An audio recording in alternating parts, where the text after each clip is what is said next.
Senhor presidente, senhores parlamentares, público que nos assiste, pessoas que estão aqui presentes na Assembleia Legislativa, eu gostaria hoje de abordar um tema muito importante no poder público e que não é muito praticado em nosso país.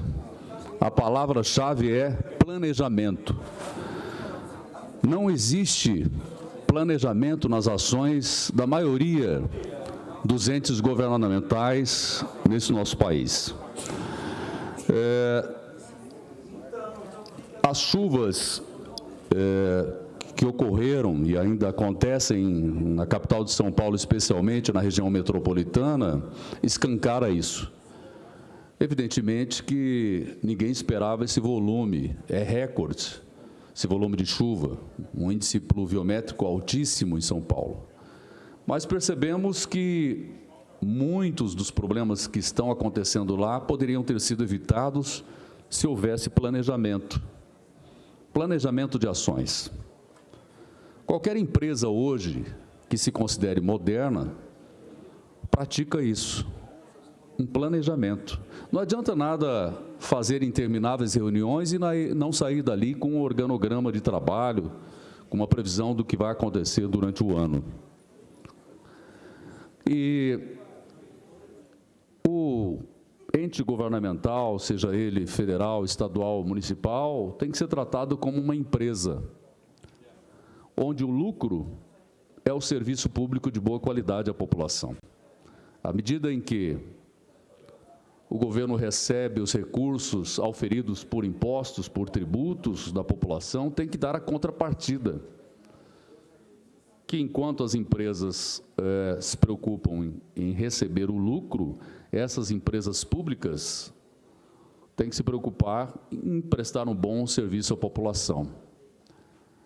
Eu, na condição de deputado federal, fui relator dos resultados do Plano Plurianual.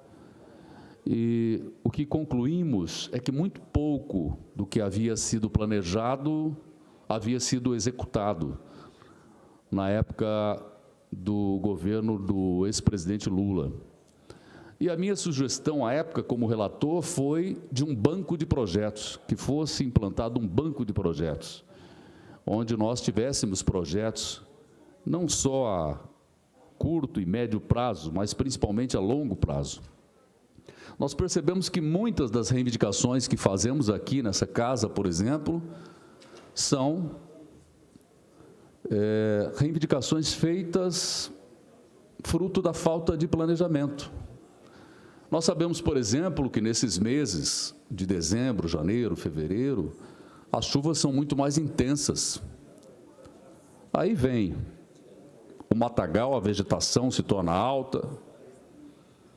E isso foi pensado anteriormente?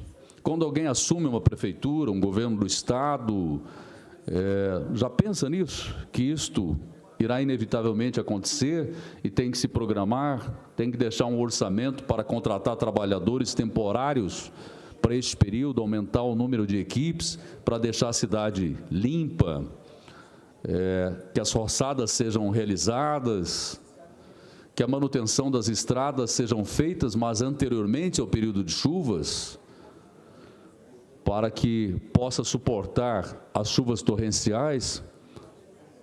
Não, na maioria das vezes isso não é feito. E as consequências estão aí.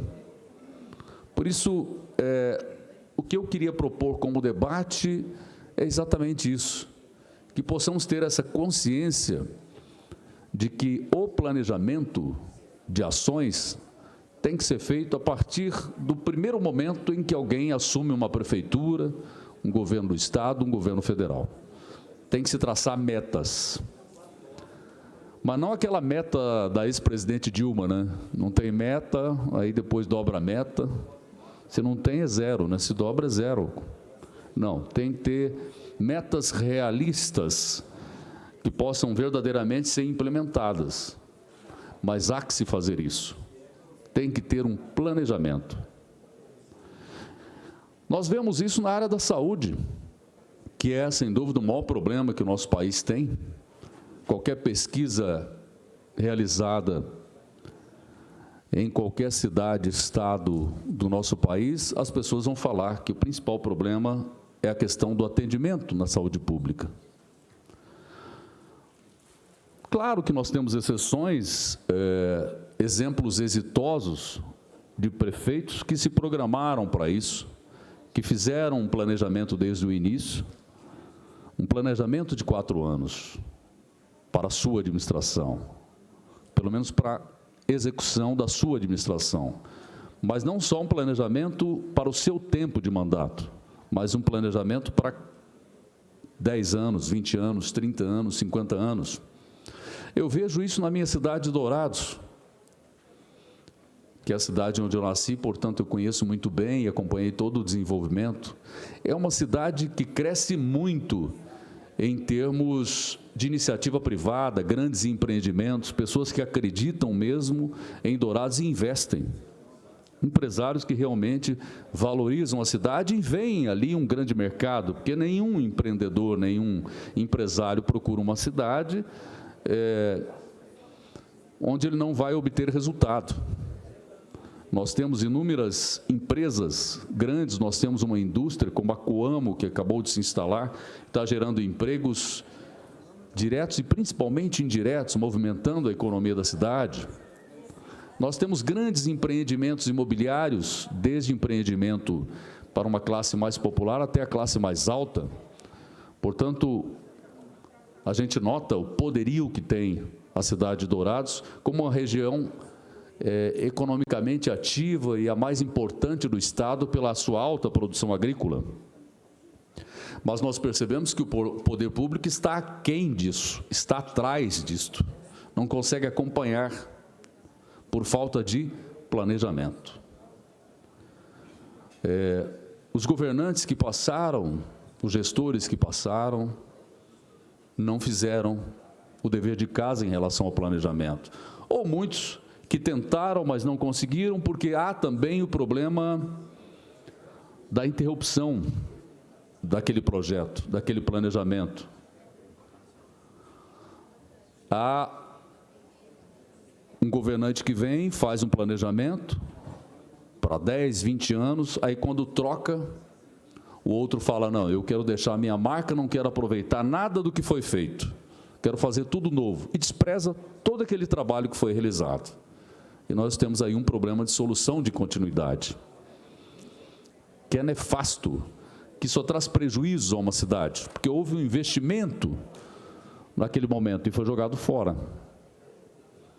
É o que sofrem as nossas cidades, e falo especificamente da cidade onde moro, que é Dourados, porque visualizo isso, que muitos projetos foram deixados de lado, às vezes por simples picuinha política, ou às vezes porque a pessoa não quer dar continuidade, porque vão se lembrar do mandatário anterior. Isso é um grande engano. Nós temos que permanecer com as coisas que dão certo e, claro, melhorar aquelas coisas que não estão de acordo com o que a população deseja. Então, nesse ano em que nós temos eleições para prefeitos, e os prefeitos são aqueles que estão diretamente na linha de frente, estão recebendo as reivindicações, e que são também verdadeiros receptáculos da vontade popular. O prefeito é a grande esperança da população. É uma eleição, sem dúvida, é a eleição que mais mexe com a população, porque diz diretamente, é o dia a dia do povo. Então, o que eu espero... parte, deputado. Pois não, deputado Gerson. Nobre deputado, traz um assunto interessante para esse ano, que é um ano eleitoral. Eu queria fazer uma parte para chamar a atenção até já da sociedade para o que nós vamos viver nesse ano, que é os discursos, normalmente, que são populistas e que é o discurso eleitoral do resolve tudo, mas não conhece o que é uma administração. Nós vivemos aí o ano de 2019, já de um novo governo, que infelizmente, não conseguiu ainda fazer, apesar do noticiário, não conseguiu ainda fazer o dever de casa. E qual que é o dever de casa para qualquer administração pública? Receita maior do que despesa. Nós continuamos na administração pública, de maneira geral, município, Estado e União. Continua crescente cada vez mais a despesa e continua cada vez mais um grande debate sobre a diminuição da receita. Ninguém aguenta pagar mais tributos, isso é verdade. Mas, se não tiver o tributo, não tem serviço público. A enganação e o engodo de que a administração ou municipal, a partir da minha eleição, eu vou acabar com o IPTU, com o ISS. Ou o Estado, não vou cobrar mais ICMS. Ou a União, vou deixar de cobrar imposto. Não é verdadeira.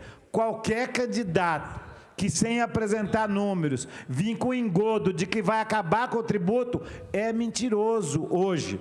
Nós temos um governo federal que está apresentando os números positivos, mas é só a gente ver as receitas de economia do Brasil que o governo apresenta um número positivo por causa da venda de ativos, porque baixou o juro, vendeu o dólar e porque o dinheiro do BNDES, que é dinheiro do Tesouro, voltou para o Tesouro. Isso a nível estadual, a nível municipal e a nível federal. Então eu faço coro com Vossa Senhoria para que a gente saiba que governar tem que ter responsabilidade e fazer eleição muito mais ainda, que a gente possa, sim, prestar atenção em quem serão os candidatos e quem, de fato, vai oferecer propostas e programas para resolver os problemas que a nossa sociedade e que venha de encontro ao interesse público do Mato Grosso do Sul. Parabéns, deputado. Muito obrigado, deputado Gerson, pela parte. Incorporo ao meu pronunciamento, na sua inteireza, mas gostaria de acrescentar que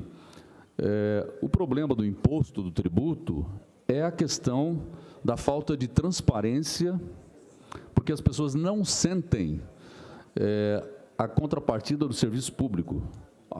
Qualquer cidadão, todos nós, nos perguntamos para que servem os nossos impostos, a todo instante.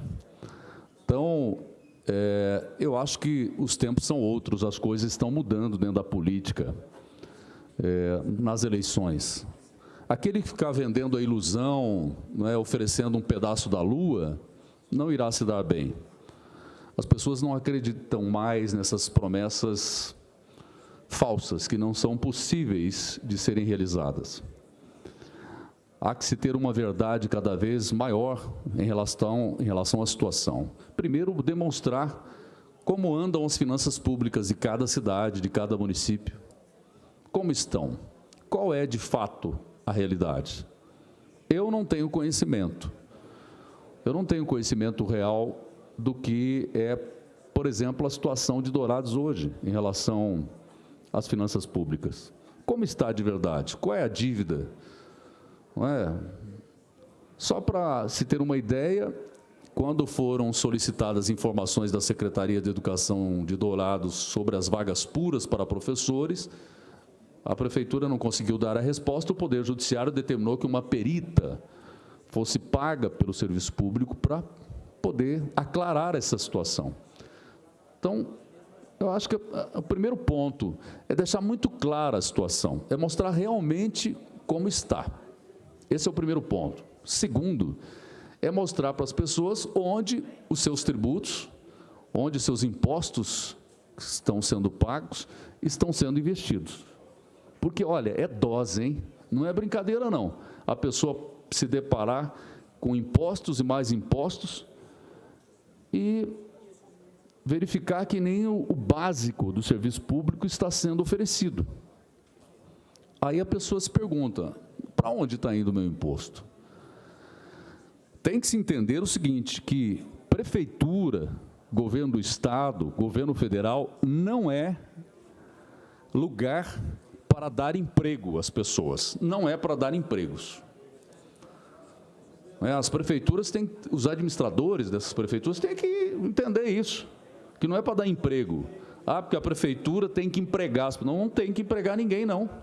tem que ter o mínimo possível para tocar. A prefeitura tem que, sim, induzir empresas a dar emprego, induzir indústrias a dar emprego, mas ela mesma não é para contratar um monte de gente, colocar lá, além do necessário.